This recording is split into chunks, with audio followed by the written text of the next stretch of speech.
یه بار گوش کن بعد من نیا بگید چی گفتی.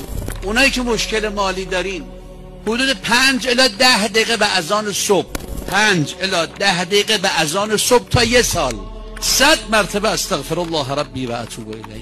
حتی اگه نماز شب خونم نیستین موبایل کوک کن، تسبیح نم رخت خواب، پاشو 100 تا رو بگو.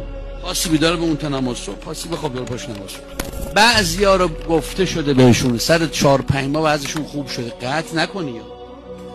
5 الی 10 دقیقه به اذان صبح 100 دفعه استغفر الله ربی و اتوب الیه. درستم بگو، عین و قاف نگو. استغفر الله را استغفر الله نگو. استغفر الله را این غلط. استغفر الله ربی و اتوب الیه. ببین پول دیدی رو واسه قطعش نکنی.